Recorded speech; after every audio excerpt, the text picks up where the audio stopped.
Good morning students, welcome to the online classes for Adarsh Bal Niketan senior secondary school. आप सभी का class 10th की mathematics की क्लास में वेलकम है, ठीक ना।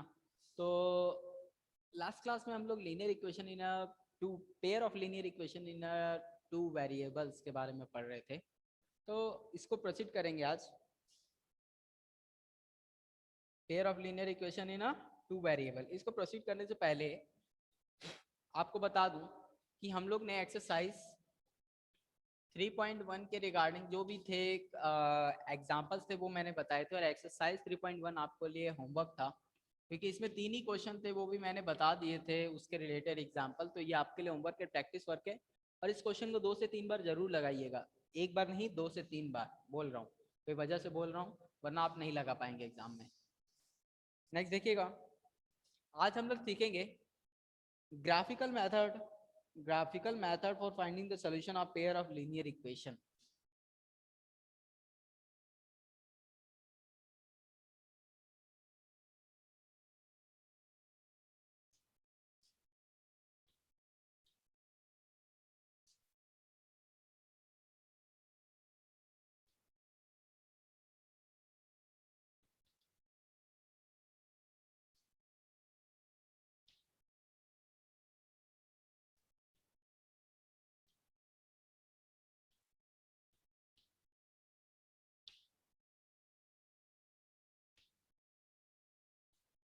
Graphical method of finding the solution of pair of linear equation.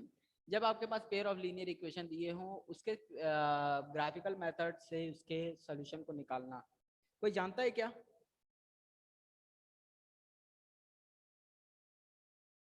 नहीं। तो देखिए, हम लोग ने जो पिछली क्लास थी उसमें ये दिखा कि जब पेयर ऑफ लीनियर इक्वेशन क्या रिप्रेजेंट करता है। Pair of linear equation linear equation क्या रिप्रेजेंट करता है? Represents pair of lines. तो जब आप पेयर ऑफ लाइंस को किसी ग्राफ पर बनाएंगे, ठीक है ना, जब आप पेयर ऑफ लाइंस को किसी ग्राफ पर बनाएंगे, वाई एक्सिस, एक्स एक्सिस, फिर यहाँ पर हम लोग स्केल लिख देंगे इसका, ठीक है ना। स्केल जरूर लिखा करिए, बहुत जरूरी है।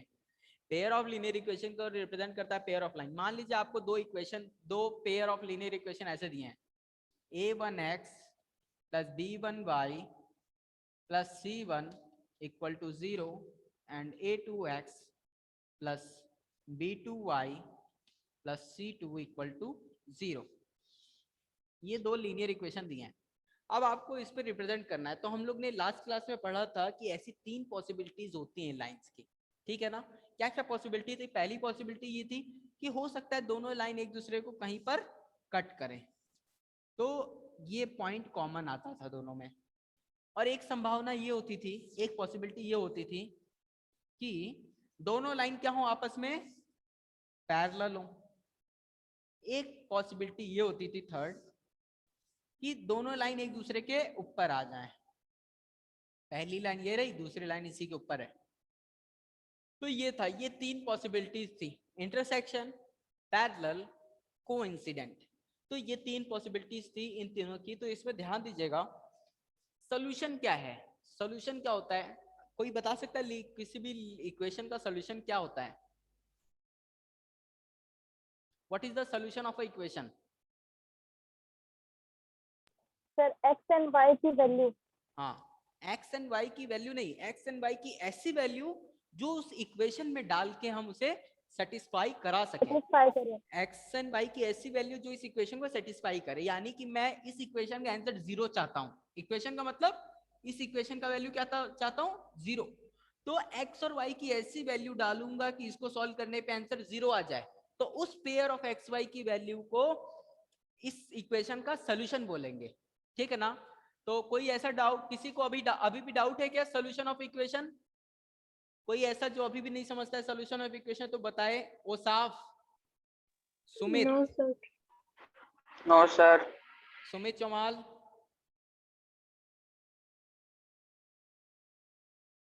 सुमित? Yes sir.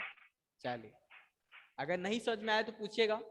तो यानी कि सॉल्यूशन ऑफ इक्वेशन ऐसी पेयर ऑफ एक्स वाई की एक ऐसी वैल्यू होती है जो दिए गए इक्वेशन को सेटिस्फाई करे। अब आगे बढ़ते हैं।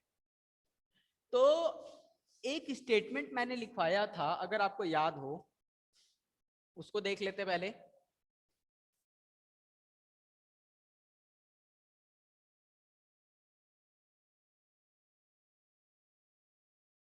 अगर आपको याद हो मैंने लिखवाया था, every point of a line,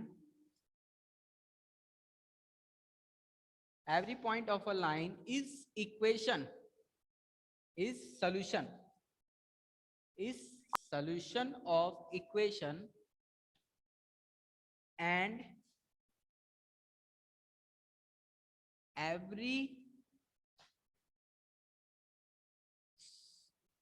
solution denotes a point on a line.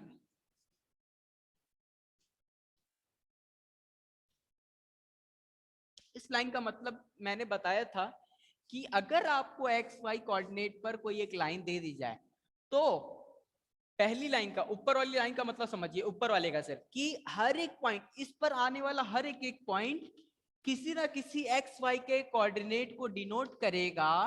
वो कोऑर्डिनेट कुछ ऐसा होगा, वो उससे बनने वाली जो लाइन होगी उसे सेटिस्फाई करेगा। उस एक्स वाई की वैल्यू इसमें डालेंगे तो आंसर 0 आएगा। अब नीचे वाला इसी का रिवर्स है। अगर आपको कोई एक्स वाई ऐसा पता है जो कि इसमें डालने पर आंसर 0 आ रहा है, तो वो एक्स वाई और कोई नहीं, इसी लाइन पर कहीं आ रहा होगा। कोई ऐसा जिसे ना समझ में आओ ये बात?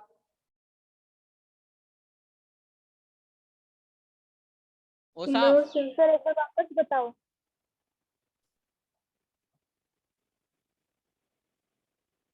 चलिए फिर से देख लीजिए। अगर सर आ गया। ठीक है, ध्यान दीजिएगा, फिर से पहली लाइन बता रहा हूं। अगर कोई एक पॉइंट, अगर इस लाइन पर आने, ये एक लाइन क्या है, इनफाइनाइट मेनी पॉइंट से बना होता है। तो इस लाइन पर आने वाला कोई भी पॉइंट आप उठाएंगे तो उसका कोई एक्स वाई की वैल्यू होगी। उस एक्स वाई को उठा के अगर आप इसमें रखेंगे तो आंसर 0 आएगा, हमेशा गारंटीड है। अब इसी का रिवर्स, अगर आपको कोई एक्स वाई ऐसा पता है जो कि यहां पर रखने पर 0 दे रहा है, तो उस एक्स वाई को जब आप इस ग्राफ पर ढूंढेंगे तो वो पॉइंट इसी लाइन पर कहीं आ रहा होगा, ये भी गारंटेड है। यानी कि अगर लाइन पर कोई पॉइंट आ रहा है तो वो उस पॉइंट इसको सेटिस्फाई करेगा, और अगर कोई वैल्यू आप ऐसे जानते हो जो इसको सेटिस्फाई करेगा तो उसका कोऑर्डिनेट इस पर कहीं एक, इस लाइन पर कोई एक पॉइंट होगा। अभी भी नहीं आया क्या? आ गया सर। बस, तो ये मेन चीज थी समझने की। तो जब पेयर ऑफ लीनियर इक्वेशन की बात आएगी, यानी कि ऐसे दो लाइंस होंगे एक बार में, और मैंने अभी बताया 3 पॉसिबिलिटीज हैं। तो पहली पॉसिबिलिटीज को ऑब्जर्व करते हैं। यानी कि मान लीजिए दो लाइन से आपस में एक दूसरे को इंटरसेक्ट कर रही हैं यहां पर, यानी कि when the pair of lines are intersecting, then there is a one point which is quite interesting to note, that this point is the common in the both the lines। यानी कि ये एक ऐसा पॉइंट है जो इस line पर भी आ रहा है, इस पर भी आ रहा है। यस और नो?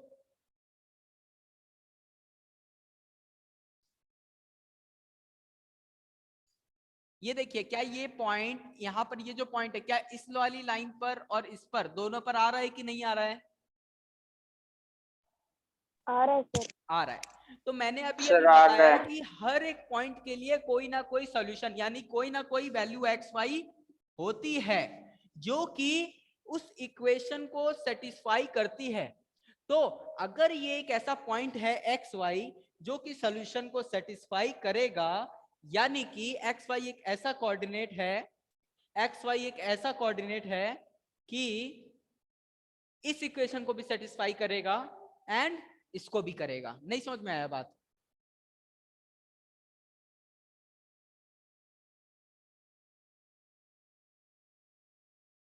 आया कि नहीं, बोलिए जल्दी से। आ गया सर। सर आ गया। नहीं आया तो पूछे। आ गया सर। ठीक है, चलिए। यानी कि एक्स वाई एक ऐसा पॉइंट है जो एक बार में दोनों को सेटिस्फाई करेगा। तो यही खास बात है। यानी कि हम लोग ने क्या ऑब्जर्व किया, अगर कौन सा केस हो, पहला केस ये है कि अगर लाइन इंटरसेक्ट करती हूं, क्या करती हूं, इंटरसेक्ट, अगर लाइन इंटरसेक्ट करती हो तो उसमें जो है एक ही एग्जैक्टली वन सॉल्यूशन मिलेगा, एग्जैक्टली वन या फिर यूनिक सॉल्यूशन। मैंने आपको जो नोट्स भेजे हैं उसमें लिखा है। तो अगर लाइंस आपस में इंटरसेक्ट कर रही हैं तो उसमें एक पॉइंट जो मिलेगा ऐसा मिलेगा जो एग्जैक्टली वन पॉइंट होगा, जो कि दोनों को एक बार में सेटिस्फाई करेगा। वरना इसमें भी पुट करेंगे तो जीरो आएगा और नीचे वाले में पुट करेंगे तो भी जीरो आएगा। ठीक है ना, तो यही चीज है, ये सिंपल सी चीज थी। अब नेक्स्ट देखिएगा।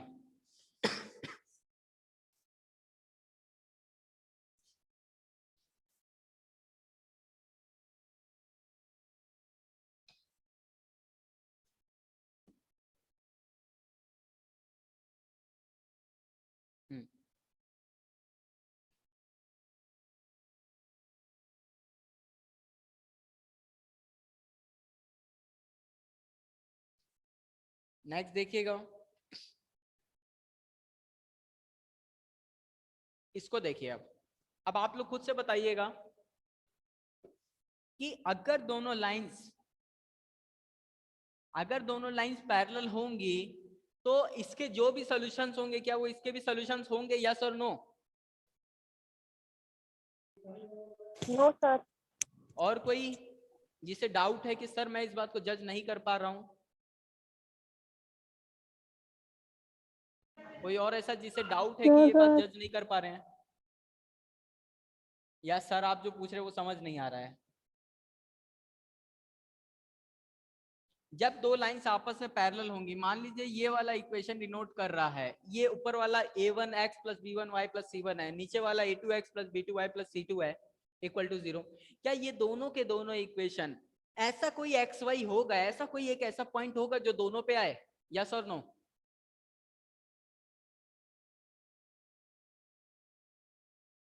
कृष्णा,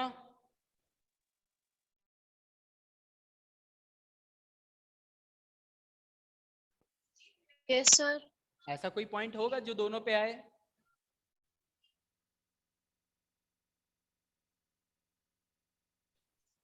नो, ऐसा कोई पॉइंट नहीं होगा।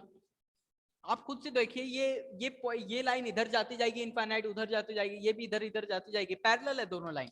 यानी कि कभी कॉमन पॉइंट होना, यानी कि दोनों इंटरसेक्ट करना, लेकिन ये दोनों तो पैरेलल है, इनमें कोई कॉमन पॉइंट होगा ही नहीं। यानी कि ऐसा कोई भी एक्स वाई नहीं होगा जो इसमें भी आए जीरो दे और इसमें भी आए जीरो दे। और अगर ऐसे एक्स वाई होंगे तो दोनों अलग अलग होंगे। समझ गए बात? अभी इसके एग्जाम्पल्स भी देखेंगे हम लोग। एंड थर्ड केस देखिए,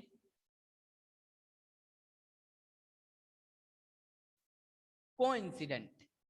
जब लाइंस ऐसे हों, एक लाइन ये रही और दूसरी लाइन भी इसी के ऊपर आ रही है, अब बताइए क्या ये इस लाइन पर आ रहे सारे के सारे पॉइंट्स दूसरी वाली लाइन पे भी आ रहे हैं? आ रहे हैं कि नहीं आ रहे हैं? यानी कि आ रहे हैं सर। हाँ, यानी कि पहली वाली लाइन के जितने भी पॉइंट्स होंगे वो दूसरी वाली के लिए भी होंगे, और दूसरी वाली लाइन के जितने भी पॉइंट्स होंगे वो पहले वाली के लिए भी होंगे। तो यानी कि ग्राफ पेपर पे आ रहे हर एक एक्स वाई जो कि पहली लाइन पर है वो दूसरे वाले के लिए भी वही एक्स वाई होगा। और जो दूसरी वाली लाइन के लिए एक्स वाई जितने भी होंगे वो पहले वाले के लिए एक्स वाई होंगे। यानी कि अगर 2 3 इसको सेटिस्फाई करेगा तो इसको भी करेगा, और अगर 1 4 इसको सेटिस्फाई कर रहा है तो इसको भी करेगा। तो ये है केस को इंसिडेंट लाइन का, जब दोनों लाइन एक दूसरे को क्या करें, कॉन्साइड कर जाएं, को इंसिडेंट। तो यही चीज है को इंसिडेंट का केस। यानी कि यहां पर कितने सोल्यूशन होते हैं, इनफाइनाइट सोल्यूशन, इनफाइनाइट सोल्यूशन। पहले वाले में कितने सोल्यूशन थे, नो, और सबसे पहले वाले में 1। तो अब इसी को हम लोग थोड़ा ब्रीफ में आइडिया लेते हुए एग्जांपल के साथ स्टडी करेंगे एक एक, ठीक है ना। और फिर हम लोग जानेंगे कि इनके पे जो वो होता है, क्या बोलते हैं,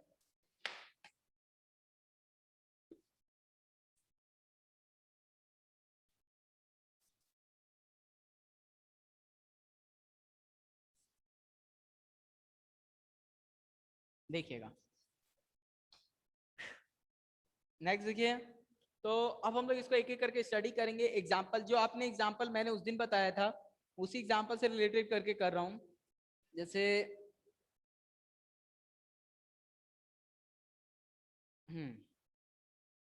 ये देखिए,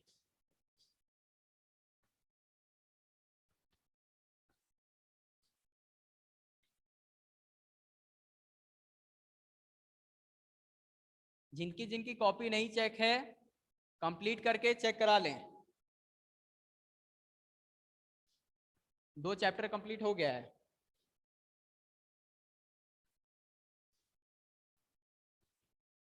अब देखिएगा, एक ये इक्वेशन लिख लीजिए, 2x + 3y - 9।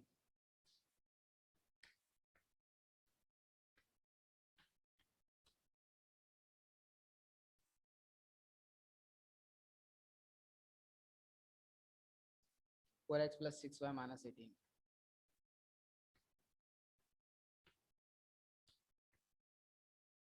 एक और x + 2y - 4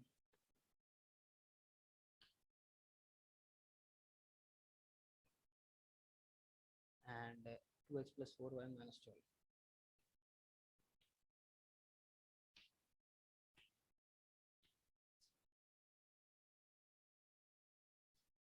ये पहला केस है, ये दूसरा, ये तीसरा। ये केस है को इंटरसेक्टिंग लाइंस का।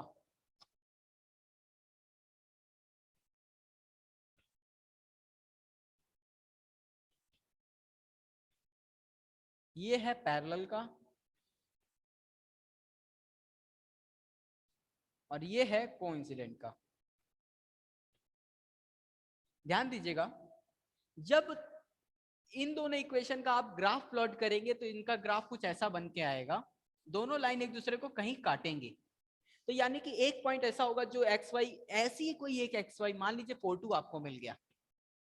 4 2 एक ऐसा वैल्यू होगा, देखिए 4 2 2 जा 4, 4 - 4 0, और यहां पर भी 4 2 आप पुट करेंगे तो आंसर 0 आएगा। यानी कि 4 2 एक ऐसा वैल्यू है जो दोनों को एक बार में सेटिस्फाई करेगा, यानी कि ये यूनिक सॉल्यूशन होगा। क्या होगा? Unique solution. इनके अलावा कोई भी आप वैल्यू एक्स वाई की लेंगे एक बार में दोनों को सेटिस्फाई नहीं करेगा। नेक्स्ट वाला देखिए, इन दोनों को, ये दोनों पैरेलल हैं, इन ये जब दोनों लाइन पैरेलल होंगी तो इनमें कोई भी वैल्यू आप एक्स वाई की डालेंगे कोई भी सेटिस्फाई नहीं करेगा। यानी कि इस तरह देखिए, 0 0 एंड 3। जैसे इस वाले इक्वेशन में देखिए 0 3 सेटिस्फाई कर रहा है, x की वैल्यू 0, y की वैल्यू 3, सेटिस्फाई कर गया। क्या 0 3 इसमें भी सेटिस्फाई करेगा? नहीं करेगा। तो यानी कि ऐसा कोई भी पेयर एक्स वाई एक बार में एक साथ नहीं मिलेगा जो दोनों में एक साथ सेटिस्फाई हो जाए, यानी कि नो सॉल्यूशन, इसका यूनिक सॉल्यूशन। नेक्स्ट देखिएगा, x + 2y - 4 and 2x + 4y - 12। इसमें और इसमें जब आप कोई भी वैल्यू, जैसे आपने उठा लिया वैल्यू 2 1 2 2 4 0 एंड 2, मान लीजिए आपने ले लिया 0 एंड 2, 0 एंड 2 इसको सेटिस्फाई कर रहा है, इसको भी करेगा।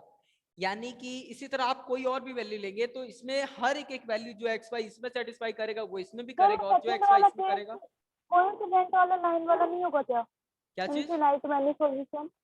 फिर ये इसी जो पैरेलल वाला, ये तो ये पैरेलल है, ऊपर वाला पैरेलल में no solution.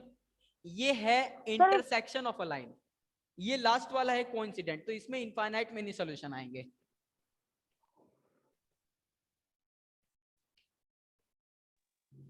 Infinite many solutions. Okay, कैसे? जो भी सर ये एक्स वाई। सेकंड वाला नहीं है क्या? क्या चीज? इनफाइनाइट मैनी सॉल्यूशन वाला जो सेकंड केस है आपका, हाँ, ये सेकंड वाला नहीं है क्या? इनफाइनाइट मैनी सॉल्यूशन वाला। जस्ट मिनट, एक मिनट। एक बार क्रॉस चेक करो। हाँ मैं चेक कर रहा हूँ, एक मिनट।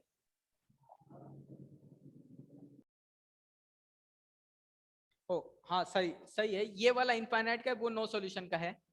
सॉरी, ये इनफाइनाइट का है। कैसे ये बता दे रहा हूँ।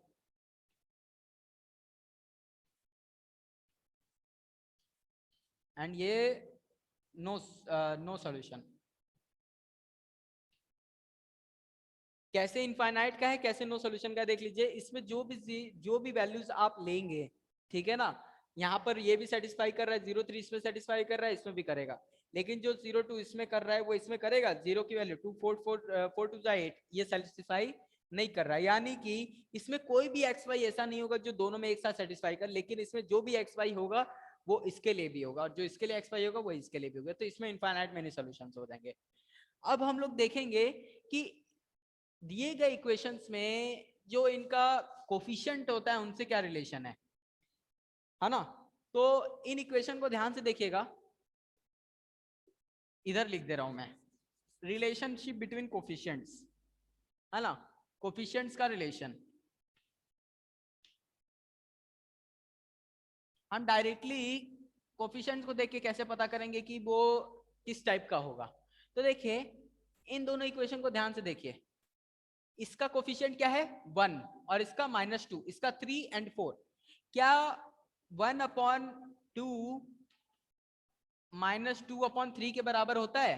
सॉरी 1/3 -2/4 के, 1/3 क्या -2/4 के बराबर होता है? नो। सर।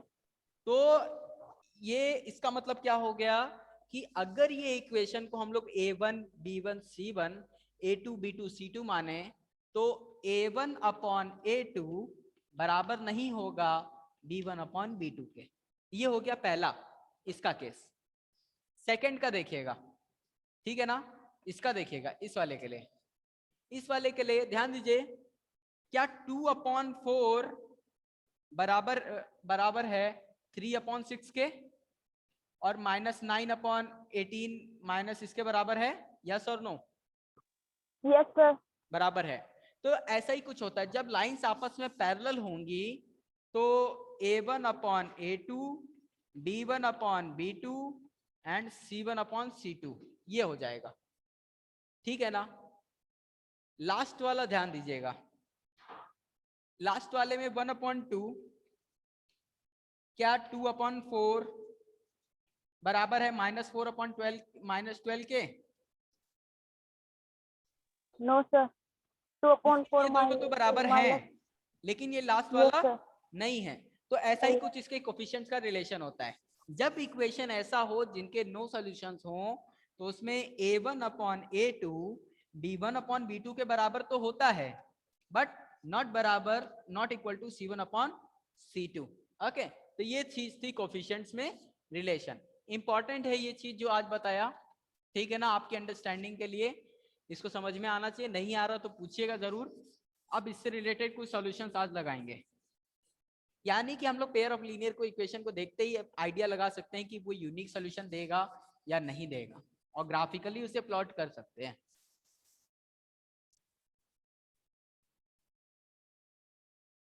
तो जो पिछला सेशन था उसमें हम लोग ने सिर्फ दो चीजें सीखी थी कि किसी भी इक्वेशन को एल्जेब्रिकली कैसे रिप्रेजेंट करते हैं एंड ग्राफिकली कैसे रिप्रेजेंट करते हैं, है ना। अब इस एक्सरसाइज में दो एग्जांपल दिए आपको, मतलब 3 एग्जांपल तो एक्सरसाइज 1.1 3.1 के पहले थे, और इसके आगे एग्जांपल नंबर 4। एग्जांपल नंबर 4 बता रहा हूं शॉर्ट में। Check graphically whether the pair of linear equation x plus 3y equal to 6 and 2x minus 3y equal to 12, इनमें से कौन सा इक्वेशन, आपको पहले तो ये बोला है कि इन्हें ग्राफिकली चेक करो क्या ये कंसिस्टेंट है या नहीं है। चलिए कंसिस्टेंसी के बारे में और बता दूं, एक चीज रह गई बतानी। कंसिस्टेंट सॉल्यूशन, कंसिस्टेंट एंड,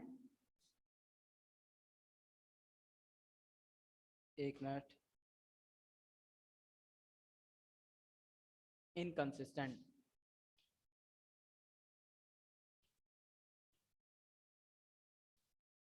जो पेज नंबर आपकी बुक का है 46, इसे जरूर पढ़िएगा। हर एक चीज इस पेज की आनी चाहिए। चलिए अब देखिए, कंसिस्टेंट और इनकंसिस्टेंट क्या है? कंसिस्टेंट यानी जब आपको पेयर ऑफ लीनियर इक्वेशन दिए गए, अगर उन पेयर्स में से कोई वैल्यू ऐसी आती है जो दोनों में के लिए कॉमन है, तो दिए गए पेयर ऑफ लीनियर मैथ की 9th की चलेगी अभी थोड़ी देर में। चलिए, कंसिस्टेंट एंड इनकंसिस्टेंट, अगर कोई ऐसी पेयर ऑफ लीनियर इक्वेशन है जिनमें x और y की वैल्यू मिल जाए, यानी सोल्यूशन अगर एग्जिस्ट करे तो कंसिस्टेंट, अगर सोल्यूशन एग्जिस्ट ना करे तो इनकंसिस्टेंट। तो हम लोग ने देखा जो पैरेलल वाला केस था ना, वो इनकंसिस्टेंट में आता था, जबकि जो इंटरसेक्शन वाला था वो कंसिस्टेंट सॉल्यूशन था। अब जो एक और केस बचा कोइंसिडेंट, वो कंसिस्टेंट तो है लेकिन उसको डिपेंडेंट भी बोलते हैं, डिपेंडेंटली या डिपेंडेंट इक्वेशन भी बोल सकते हैं। क्यों? डिपेंडेंट इक्वेशन यानी दिए गए दोनों इक्वेशन में पहला इक्वेशन अगले वाले का मल्टीपल होता है। जैसे कि एक एग्जांपल दे रहा हूं, ये वाला इक्वेशन देखिए जो हम लोग ने लिखा था पैरेलल इक्वेशन के लिए, x + 2y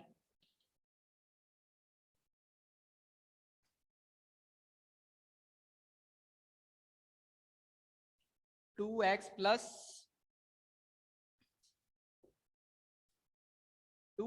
+ 3y -9 = 0 and 4x + 6y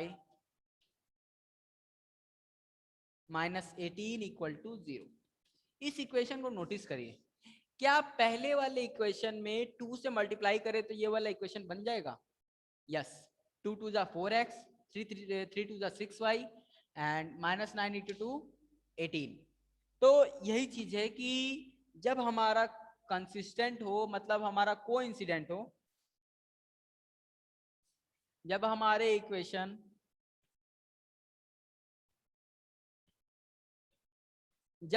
equation parallel हो, ये पैरेलल इक्वेशन के लिए है, जब हमारे इक्वेशन पैरेलल हो तो पहले वाला इक्वेशन दूसरे का मल्टीपल होता है, ठीक है ना? तो बस इस बात का ध्यान रखिएगा। और इसी को बोलते हैं डिपेंडेंट केस, ठीक है ना?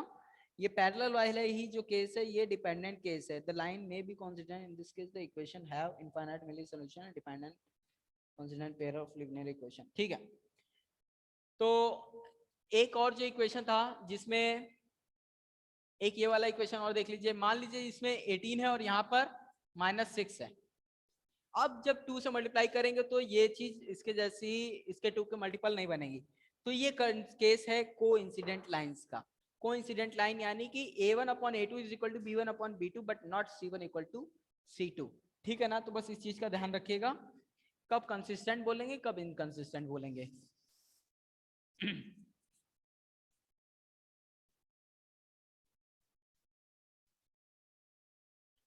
तो हम लोग ये देख रहे थे 2x + 3y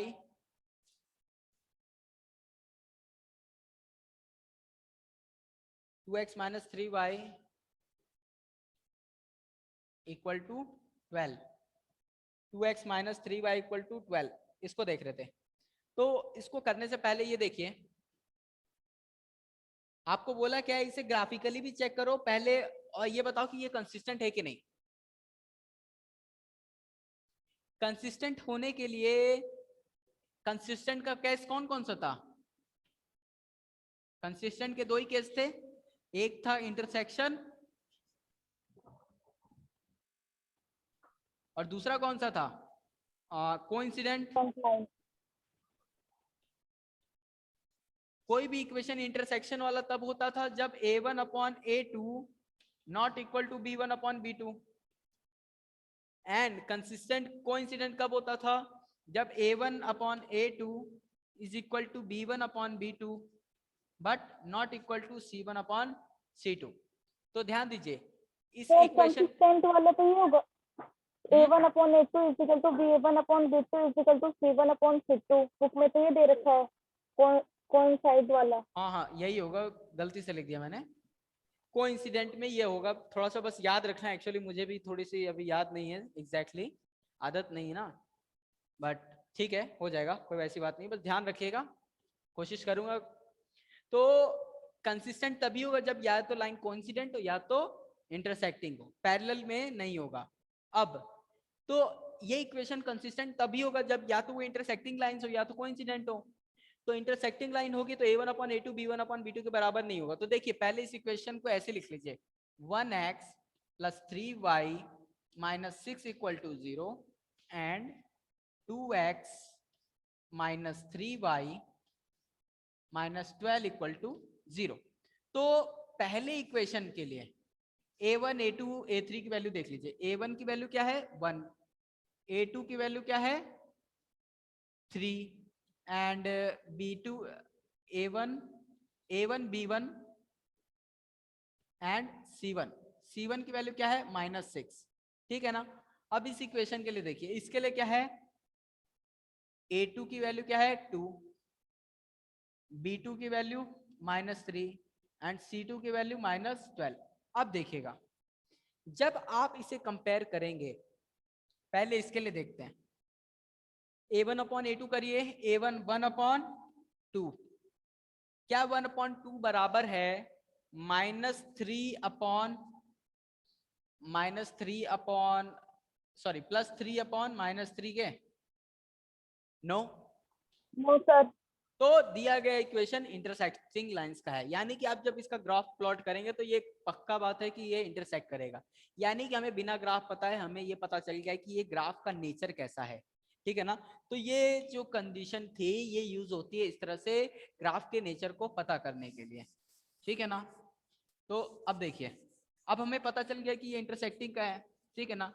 तो जैसे ही ये a1/a2, जैसे ही हमारा ये चीज हो जाएगा कि a1/a2 is not equal to b1/b2, हम लोग कह देंगे गिवन पेयर ऑफ इक्वेशन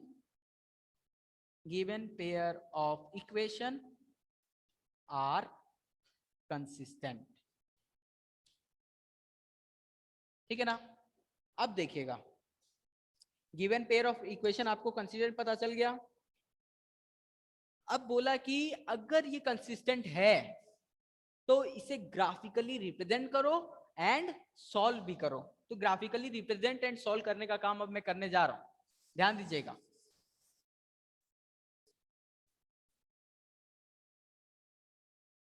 अब देखिएगा,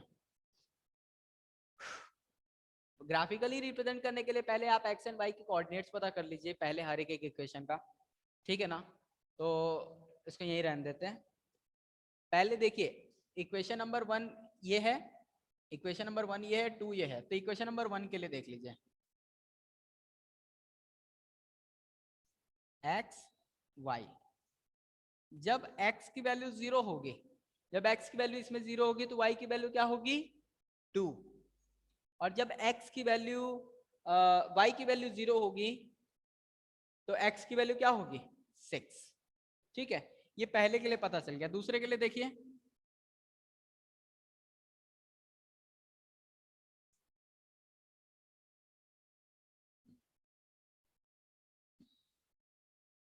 जब x की वैल्यू 0 होगी तो इसमें y की वैल्यू क्या होगी -4।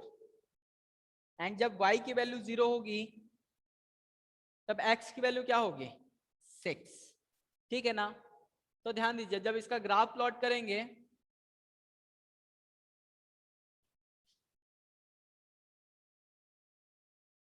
Four to six, okay, 1 2 3 4 5 6, 1 2 3 4 5 6, y axis, x axis, 1 2 3 4 5 6 7, 1 2 3 4 5 6। अब देखिएगा, पहला कौन सा प्लॉट करना है, पहले इस वाली लाइन में 1 को, x की वैल्यू 0 y की वैल्यू 2, ये 1 2 3 4 कर लीजिए, 1 2 3 4 5 6,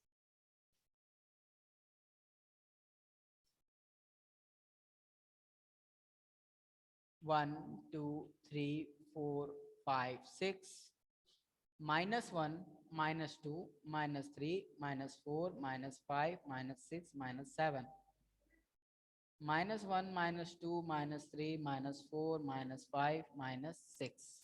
अब देखिएगा, इसको प्लॉट करने जा रहे हैं जब x की वैल्यू 0, x की वैल्यू 0 तो y की वैल्यू क्या हो जाएगी 2।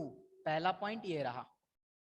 नेक्स्ट देखिए जब x की वैल्यू 6 तो y की वैल्यू 0, x एक्सिस पर x की वैल्यू 6 तो y की वैल्यू 0, तो दूसरा पॉइंट ये रहा।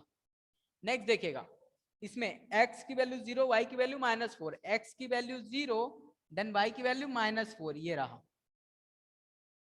जब x की वैल्यू 6, y की वैल्यू 0, x की वैल्यू 6, y की वैल्यू 0, तो यही पॉइंट दोबारा आ गया, यानी कि इसको मिला दीजिए।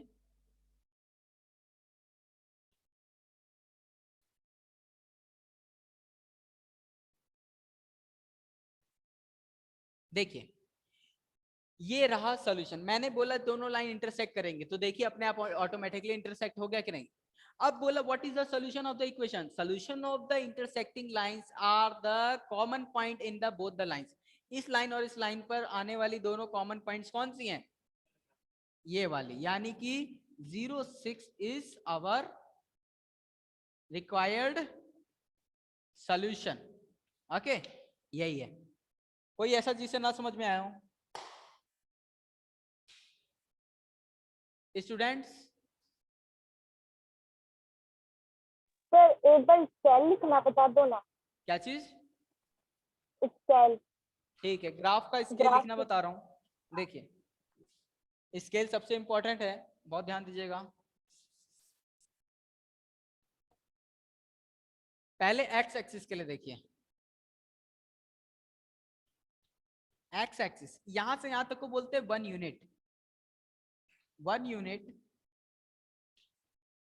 1 यूनिट इज इक्वल टू, ये जो 1 यूनिट का डिस्टेंस है ना, क्या चीज रिप्रेजेंट कर रहा है। अब अगर आप क्या यहाँ पर एक्स वाई, जैसे जो अगर आपको याद हो कि वो गेम्स वाला था जिसमें एक लड़की है जो क्या बोलते हैं व्हील पर वो गेम खेलती है और एक जाइंट व्हील पर मेले में घूमने जाती है। तो जाइंट व्हील वाला क्या है, रोटेशन को डिनोट कर रहा था और गेम वाला राउंड को। तो अगर एक्स एक्सिस हमारा रोटेशन को डिनोट कर रहा है, 1 unit denotes 1 round of giant